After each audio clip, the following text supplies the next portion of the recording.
There could be some good news for those spending overseas on credit cards. Tax authorities are assessing how they could reduce the compliance burden associated with the proposed 20% tax collected at source on such transactions. A finance ministry source told Business Today TV that the big issue is the difficulty in identifying the nature of the transaction and distinguishing it for tax treatment purposes. BTTV's Karishma Asoodani has more on this. Karishma, what are the key issues being discussed by tax officials at this time?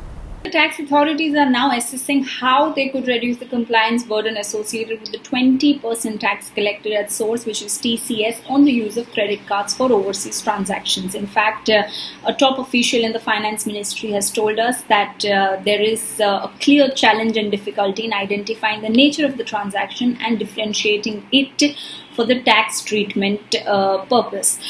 We also, of course, know recently that a finance ministry official at one of the public events had also said that the government is looking to soon release these FAQs or clarifications on TCS. If you know that government has recently, of course, brought overseas credit card spending under LRS, that is liberalized remittance scheme, which means that all overseas credit card transactions would attract a 20% tax.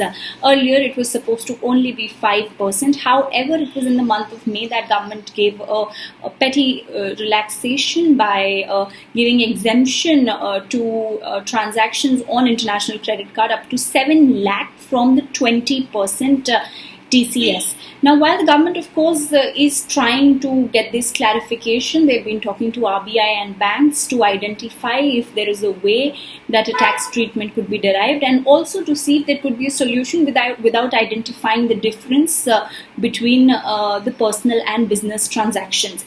One of these ways is also by self-certification. As per sources, government is trying to understand if self-certification or some kind of mechanism in the credit card billing could be taken up, which could make a more systemized tax system when the taxpayer is trying to pay these taxes.